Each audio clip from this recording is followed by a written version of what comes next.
I believe I'm a failure. Do you have reasons for believing it, or is it just like, this is what I want to believe? Oh, no, I'm just a failure. How is your mental state feeling? The universe is always conspiring secretly behind your back, but also optimism is a scale that knows no bounds. Hi, my name's Benji. I'm 32. I'm from Melbourne, Australia, and this is episode 1 of Mental Breakdown.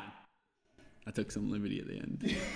The universe and everyone in it is secretly conspiring to give me the best life possible. Nice. Yeah. That's probably a good one. It's a good philosophy. And how's it working out for you? Pretty good. They're doing a good job so far. Here I am traveling through, having a good time. If you were to ask them to improve in any areas? No, they know more than me. There's billions of you guys doing it, and here I am just by myself. Who am I to say? Okay, so that's obviously very optimistic. Yes. Have you always been optimistic? I believe so. I believe I've always been optimistic, but also optimism is a scale that knows no bounds. That's true. I would say I've always thought I've been optimistic. Optimistically, we might be able to find the bounds. That is true. I'm not optimistic. Slightly pessimistic about the bounds. It's the one flaw in my plan. I would say every year I've become more and more optimistic to the point where the year before it, I didn't appear as optimistic. Right. And have you found that there's been benefit to that?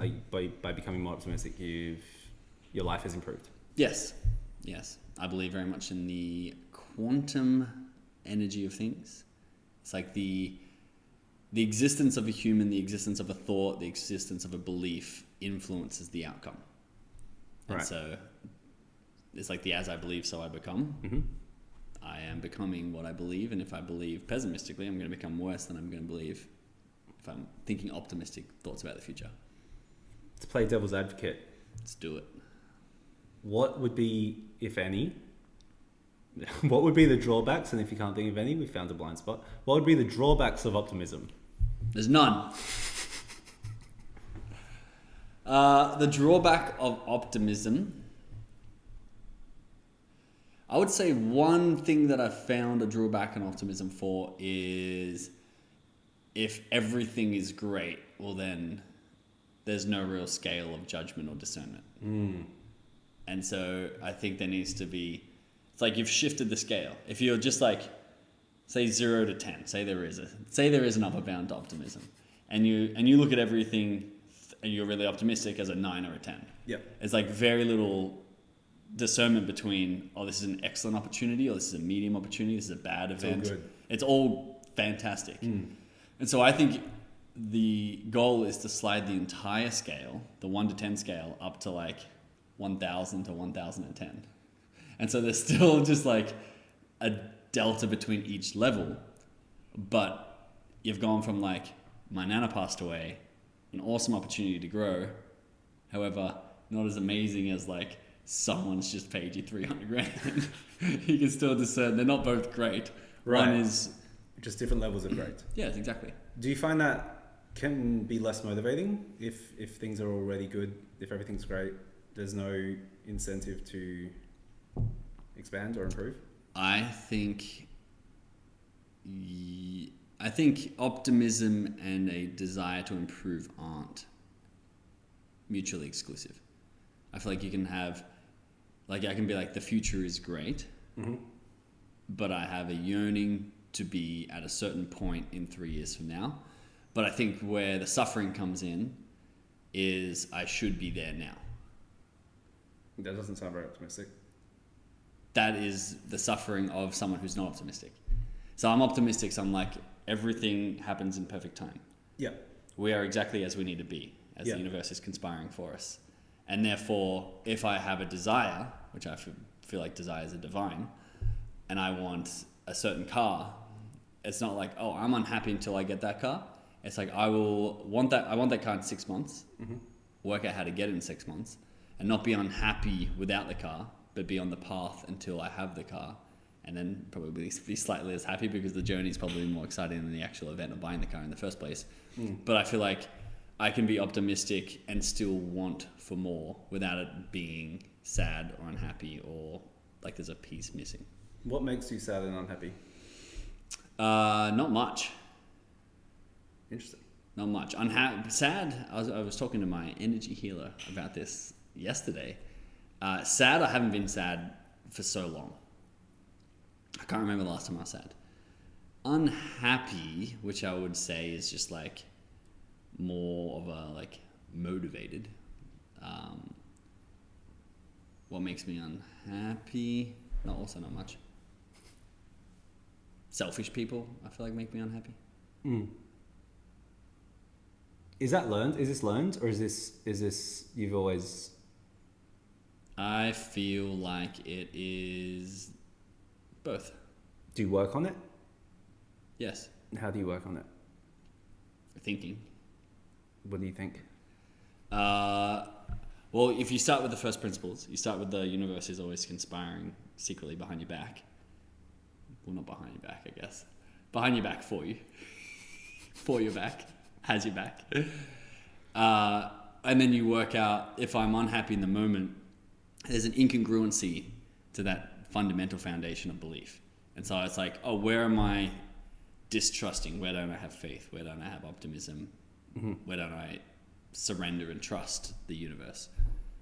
And so that will sharpen my skill of being happy, fulfilled. So I want to ask this in a way that's not going to like reveal the answer. Fuck. All right, let me think of a different question. Scrap it. So that belief of like the world's conspiring secretly with me behind my back. Yes, positivity. For our backs. So it's obviously like a positive belief. True. And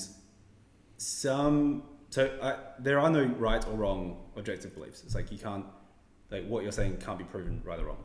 And the measure of if it's useful or not is like, it depends on your goal. So like an example would be if someone has a belief around work and discipline that allows them to work hard and they want a goal that's related to that, it's like positive belief. Yep.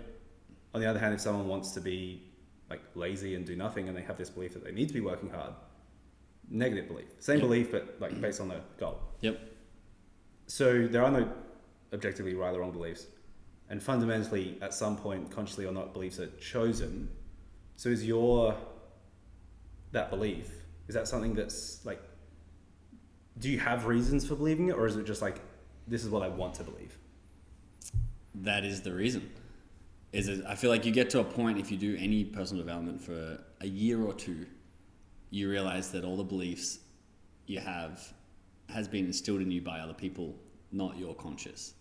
Okay, cool. Now we have the ability to actually instill our own beliefs and remove beliefs. So then you like try to ask your heart, what do I actually want? What is my goal? Independent of other people. And you can't fully get independent. And I also believe that like, I don't want to be independent of people I want to be like. I just want to be independent of voices that are taking me back from my goal. So once you set your goal, then you can consciously be like, which beliefs are currently serving that, which beliefs are not. And then slowly work, or fast work if you're good at it, to change your beliefs to achieve your goal. Because as you said, there's no right or wrong. There's no true and false. And actually, I'm a believer that what is right and what is true is what is useful. Yes, I would agree with that. I would say a lot of people would believe potentially that. So you're like very openly, freely explaining beliefs as these things that we can just decide. Yes. What would you say to someone who's like, I don't believe that, or I don't believe that I believe that? Like, how would you change their belief that they can't change their beliefs? Like, so I can imagine who's not as fortunate as you in your optimism, who's listening to someone like you say, oh, you just believe what you want. Yeah. And it's like, that sounds great. That's nice. I wish I could, but like, there's things that I believe I believe I'm a failure. Yeah, yeah. It's like, I can't just change that just because I want to. Like, yeah. How do you so freely manipulate your beliefs? I would say everyone's different. I wouldn't recommend everyone freely manipulate their beliefs because that's my ideal life, is I want to be conscious of who the person I'm becoming is and who I am is. But I've had this discussion a couple of times in the past couple of days. I believe everyone is living their best life. And I believe everyone's beliefs are protecting them or helping them have the exact life that they're having. And if your goal is to not change your life, don't change your beliefs. And so if this guy is like, oh, no, I'm just a failure, there's a reason why he thinks that. Some form of protection, some form of cope. Maybe he feels happier, maybe he feels sadder, but he prefers to feel sad because there's more meaning to life, there's more purpose. There's a reason why he has that belief instilled. And it's like, I wouldn't try to convince him that it is a changeable belief, because maybe it's doing more good than bad. But if you are wanting to change your beliefs, it means you're open to it being possible. Only then would I say, yeah, you can change him. But how do you change him? That guy that thinks he's a failure, he thinks he's a failure because he's tried a bunch of stuff and he's failed, and it's just like evidential. Yep. And he's like, I don't want to think this. Yep. I want to think the universe is conspiring for me. Yep. How do I? Or I would reverse engineer it, and I'd use Tony's work, which is the easiest way. I believe I'm a failure. Why do you believe that? Because I couldn't get the girl I wanted. I couldn't make the money I wanted. I couldn't do this. It's like the belief is the table, Tony Robbins' work, and the examples, the evidence are the legs. And so I was talking to Freeze recently how this dude rolled into the gym, and he's just like a 16-year-old kid, and he's got like a fringe to the side, and he rolls in with more confidence than anyone in the entire building. And I'm like, I remember when I was that kid, and I was like, some really mid girl liked me in high school.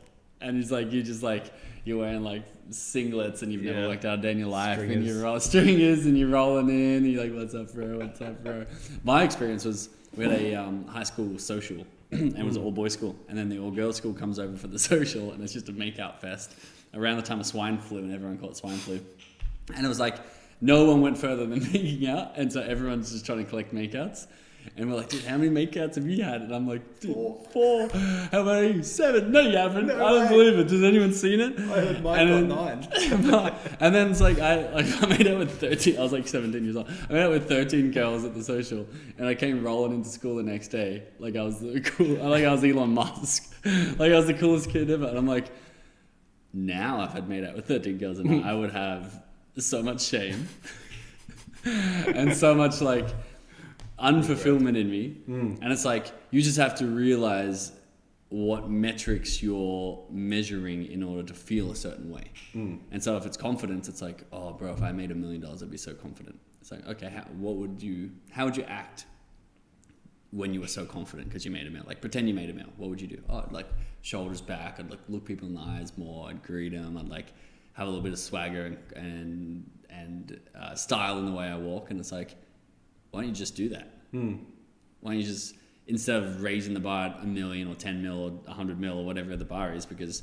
there's billionaires who don't think they're cool or confident, or they still think they're failures. It's like, it's not the components and the criteria that you've made up or someone's told you. It's what is. but you can change what that is. Yeah, I think it's very much like, it's comparison based on like, there is no high or low confidence. It's like compared to what? Exactly. So it's like, what's my metric? Yep.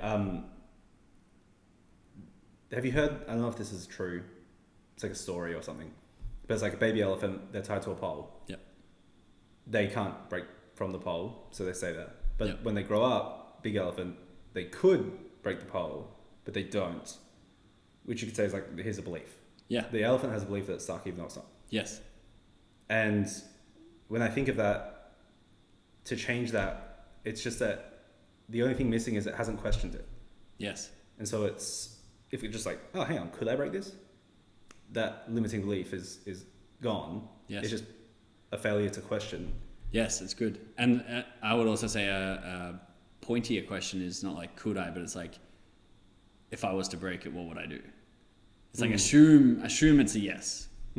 If you're still stuck in this phase where you don't think you can change your own beliefs, it's just assume, and you want to assume you can, because plenty of people have. But do you feel like for someone like you who has a mind that likes to think, is that something you think helps you? This was kind of a loaded question. I'm kind of leading you to questioning. That's my questioning it. That's where I'm going here. It's like, yes, if you if you start to question things, you're like, why do I think this? Why do I believe that? Where'd that come from? Just like the elephant, like, could I move? Is this problem going to... As soon as you question it, it's like, now it's open to change. But if you're afraid to like ask questions of yourself, then these things just never, you just, you don't question. Unquestionable. Yeah, I agree. Yeah. So.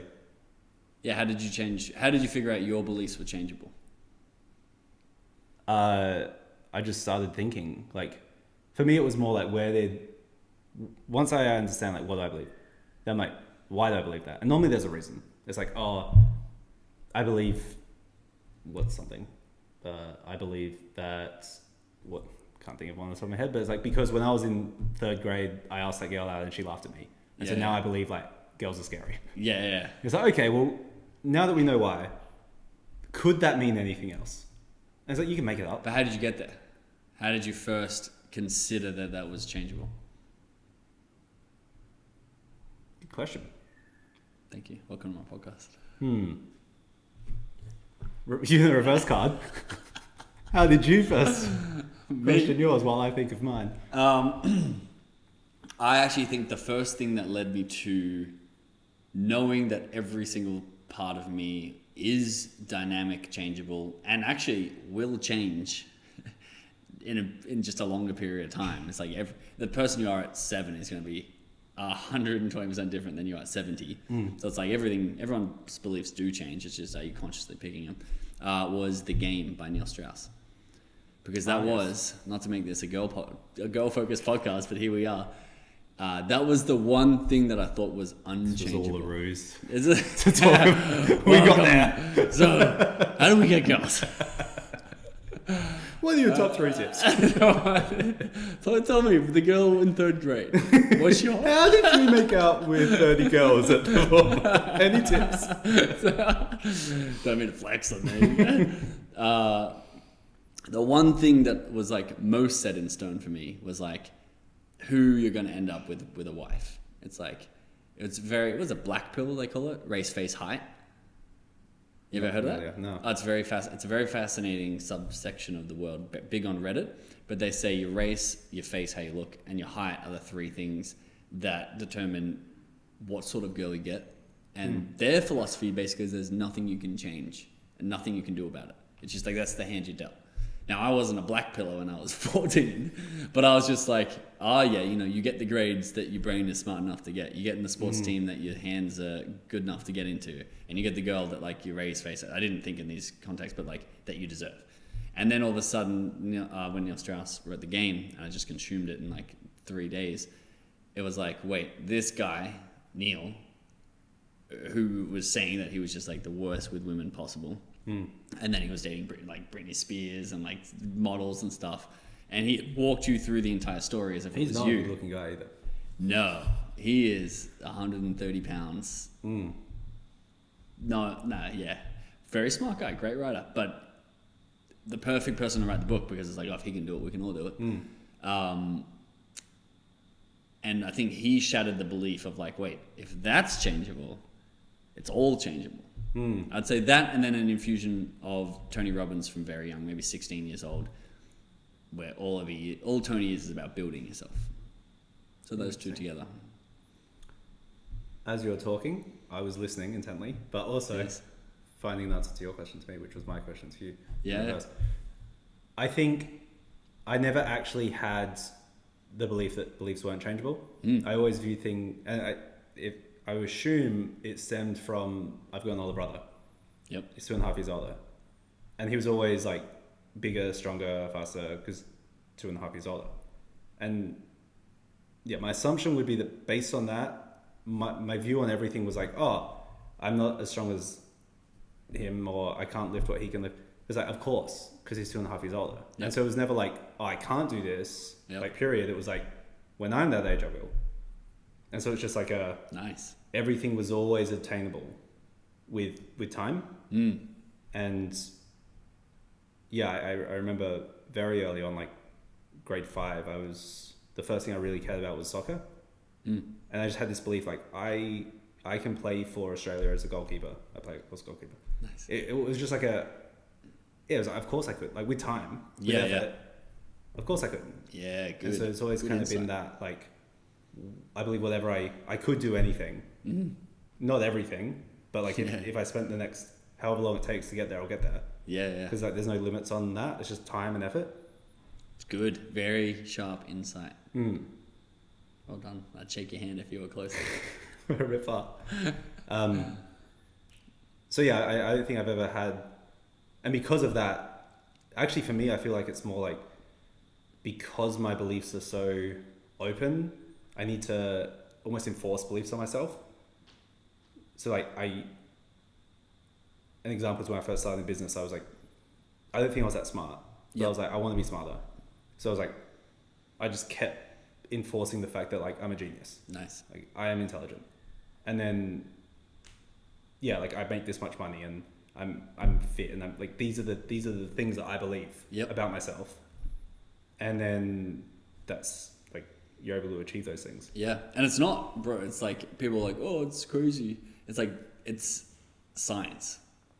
It's literally like the placebo is an easy thing where it's like you think you've been medicated, you tell yourself you've been medicated for like terminal diseases, and it almost has a better efficacy than the actual drug. Yeah, have you heard, and this might not be true, but I think I read it in the book, it was Joe Dispenza. If this is wrong, blame him. There's in his book, that You Are the Placebo, fitting name. Yeah. There's this story, it's like this guy's got a tumor, it's the size of a orange or something, a grapefruit. And they come out with this medication, like, oh, we've got the medication to cure that thing. And so he takes it, the tumor goes away, disappears, like, becomes like the size of a pea. Crazy. It's then released publicly that like, oh, this medication doesn't work. Came back right away. And so like the medication never worked, but he just believed that it did. And then it went away. And then when he believed it didn't, it came back. Yeah. So it's it's science and it's proven and it's helped my life. It's helped so many people's lives. I feel like very few people who are happy with their lives just took their programs that were instilled in them when they were born. And it's like, if you want to install new programs and run different software, do it and do it in alignment with your highest purpose and goal. And that's the harder part, is figuring out when you can create yourself and there's no constraints, there's no limitations, what do you want? That's a much harder question than figuring out, how do I change a belief? That's a much easier thing once you figure out what you want. So this is mental breakdown, so I want you to have a mental breakdown.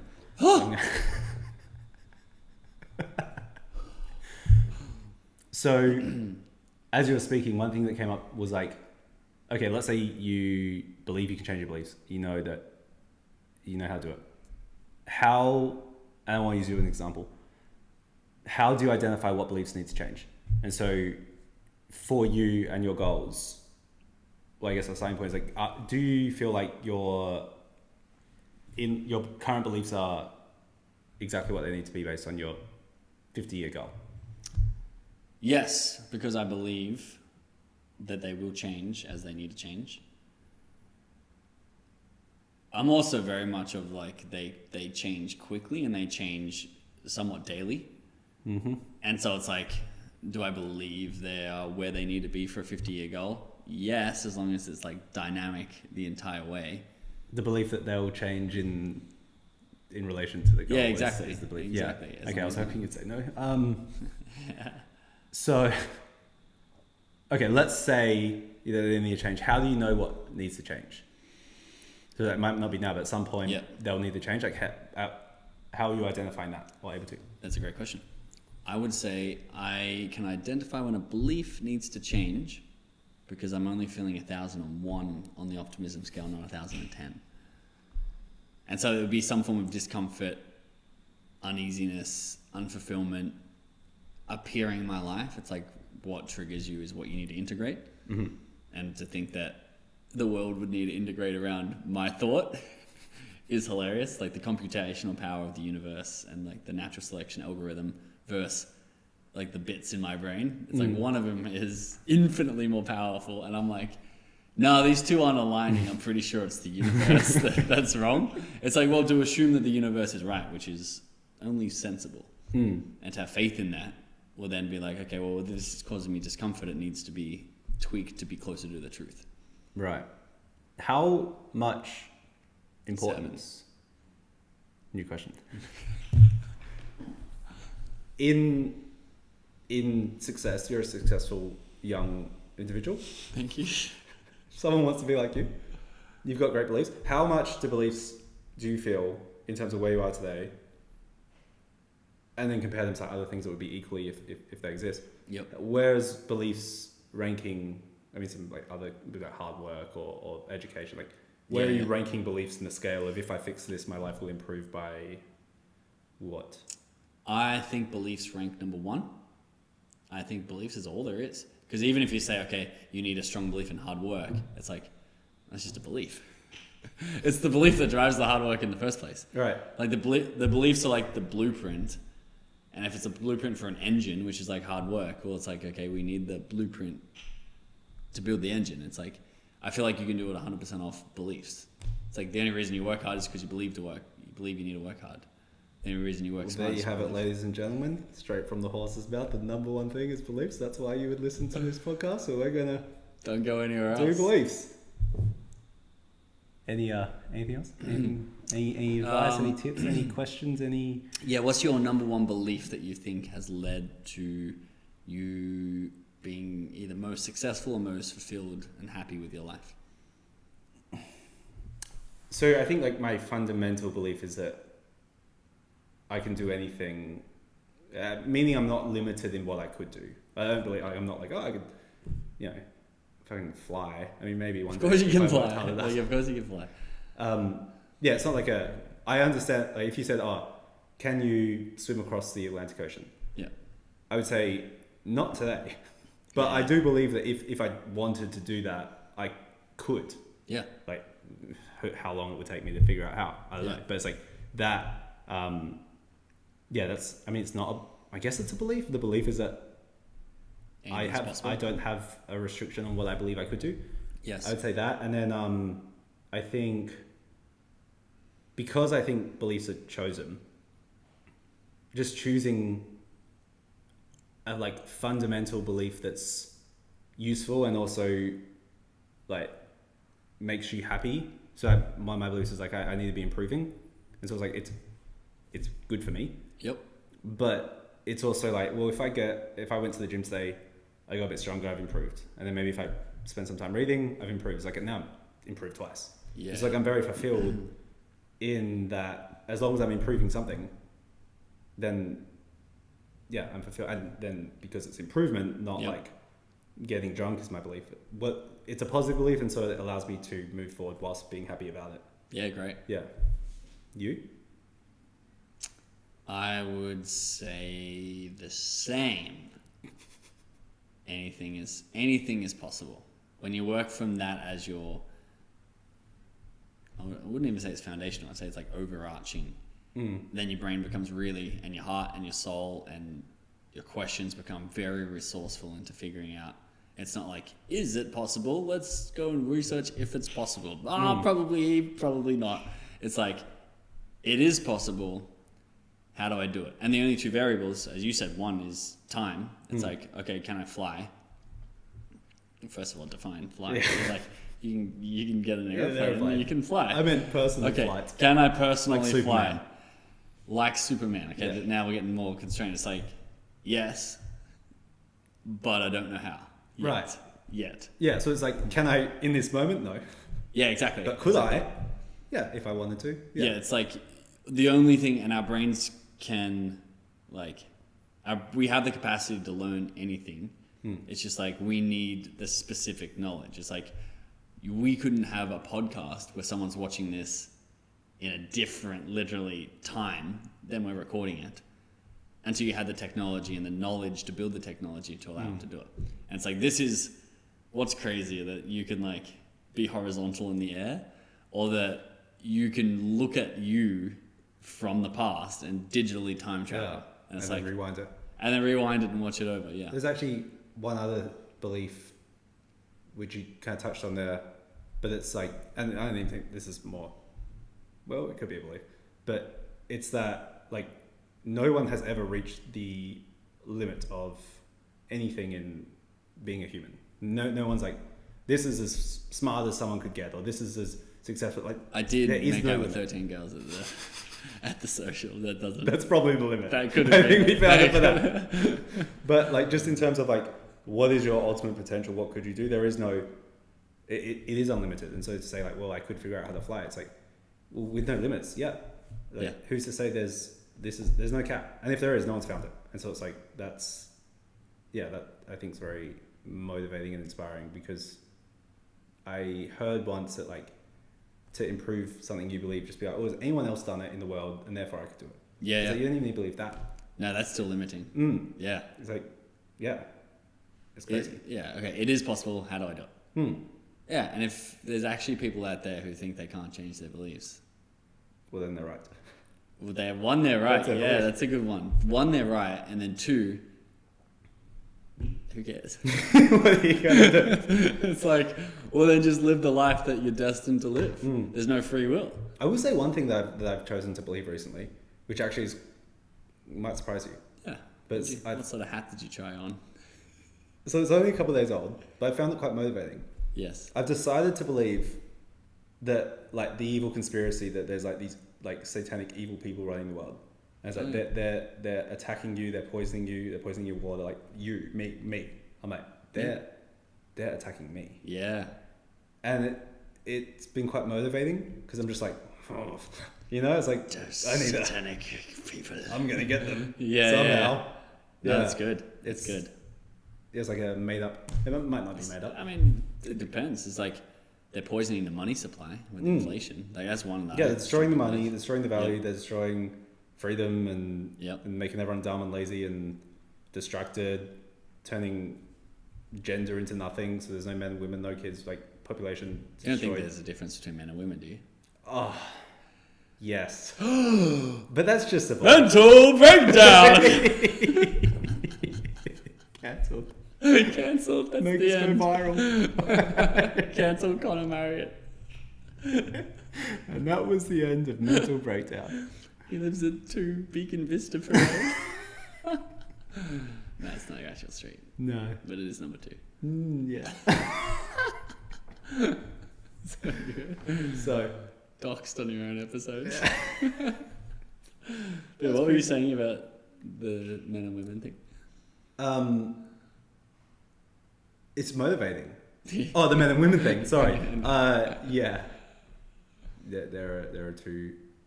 I don't even know. People say like, oh, genders and sex are different. I don't know. Men, women, you're allowed to swap. But you're not allowed to make things up. Sure. Yeah. Also, if we are going there, it's like, I don't care. Yeah. Like, do you think? You think we'll do our thing? Actually, this is relevant because that whole thing is like you can believe you're whatever you want. You can believe you're a giraffe. The issue is like when you're like, now, if you told me you're a giraffe, you believe you're a giraffe, I'd be like, sure. But if you're like, now I need to believe you're a giraffe. Yeah. Now you're like hijacking my beliefs. Yeah. That's I think where it crosses the line.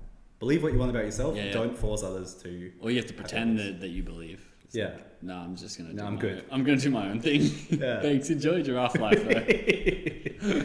Yeah. So, we'll probably cut that part out anyway. No. Grow some balls. It's a mental breakdown for a reason. Anything else? This was fun. What a great pilot. Yes, I got one more thing. If you could only instill one belief inside of your son and daughter, and would it be different between the genders since you're a gender guy? What would it be? And it can't be anything's possible. You can do anything. Because that's probably what it would be. Well, that was going to be it. Yeah, I'm going to take that off the table. Is the belief that all your beliefs are changeable possible? And beliefs lead to outcomes, and therefore any belief, anything is possible. I think that as long as you understand that you can change your beliefs, then you're in complete control of them. Yeah. And you made them up to begin with. It's like they don't exist other than you deciding they existed. It's like, yeah, you might have a reason or a story or like some experience that there might be good reason for believing it, but you still chose to believe it. Yeah. So it's like once you realize that, then you can just choose not to, or change it, or do whatever you want. Is that an option? Can I give them that one? Yeah, you can. I'll give them that one then, I think. And I think it is, if it is a thing that people are actually struggling with, I think like you have to realize your connection to the belief, where it's like it has to be serving you. where a lot of the time it comes from family or husband or wife, girlfriend, boyfriend, where it's like, oh, we're just like big bone family. And they're like a bunch of 300-pounders walking around. And it's like, it's not bone actually, density. This is an interesting thing. So both of us clearly have no issue like questioning our beliefs. For some people, even like the exercise of like, what's something you believe? Oh, I believe in Christianity. Just the exercise of like, pretend you didn't believe that. Feel what that would be like to not believe it. For some people, that's like, they don't want to do it. They're like, no, they could. It's like an attack on their identity. Yeah. Which is an issue if you're trying to change your beliefs. It's precisely what it is, yeah. So why don't you have that? I'm sure I do. No. I just don't know where it is. I'm sure like my religion, like apparently the definition of religion is like your closely held beliefs. And then like the sum of your closely held beliefs are like your identity. And the identity is the thing that you hold on to the tightest. Right. And so it's like, I don't know, maybe my belief that everything is possible is the one that I don't want to like imagine if it wasn't. Well, I mean, I also have a belief that my identity is completely moldable. It's plastic. Yeah. Because I can change my identity. I wonder if you didn't know that or believe that. Then changing a belief is changing yourself, which is death. You know, it's like if my beliefs make me, my identity, and I've only got one, then if I change my belief, then I change my identity, I die. I no longer exist. I can't. It's life or death. Yes. Yeah. Yeah, that is the thing that people have. But there is a subset of beliefs, such as I can achieve anything, that I would have resistance to being like, okay, imagine a world where you can't. Well, I could do it. It's not that I couldn't imagine changing it. I just wouldn't because it'd be dumb. I wouldn't choose to do it. But I could. I understand that I could change that. I remember... if I try to think about it, I have a lot of resistance. And if someone was like... Really? Yeah. Because I'm like... I guess not a lot of resistance. I have resistance where I'm like, I want to stop this now. Like, it's not an enjoyable thing. Like, because I know it creates the world. And so it's like, oh, imagine a world where your dad doesn't love you. I'm like, okay, I'm going to be there for like a second and I'm out. Right. Like, I have the same aversion of like, imagine Christianity is not real. I'm sure that's the same response that those people have. Do you know it's bad? Like when you're imagining it, obviously like your dad doesn't love you. That's a negative thing. Obviously my dad doesn't. No, I mean like that belief is a negative thing. Is that obvious? You didn't know it? Oh, he texted me just before we started. We had him on the podcast last week and he made it pretty clear. Like something like that's obviously negative associated with it. Yes. What about, so let's say I believe anything's possible. Yep. What you're saying is that if you stop believing that, it's going to be negative. How do you know that the absence of that belief won't create an even greater belief, and by holding on to not exploring that or letting go of that, you're limiting yourself? I don't. But you just go on feeling. You go on feeling. That's the Jordan Peterson thing. He says your thoughts die so you don't have to. So you run the thought experiment and it's pain and uncomfortable and not on like we have to tell the truth and it's uncomfortable, I'm not going to tell the truth. It's like it's uncomfortable on a deep guttural level. That's like, okay, I've ran the experiment, my thought died, and now I shall thrive, because that's a bad version of the split test to pursue. That's such a cool... I heard him say something like that. It's like your thoughts are these avatars that you create to die off in future scenarios so you don't have to. It's like machine learning. Yeah. So you create clones of yourself.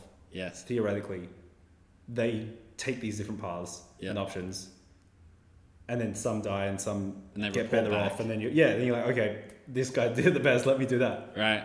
I think this was you who said this. This was you that has this belief, that taught me this belief. Pretty sure. You can tell me if I'm wrong. You said if you're ever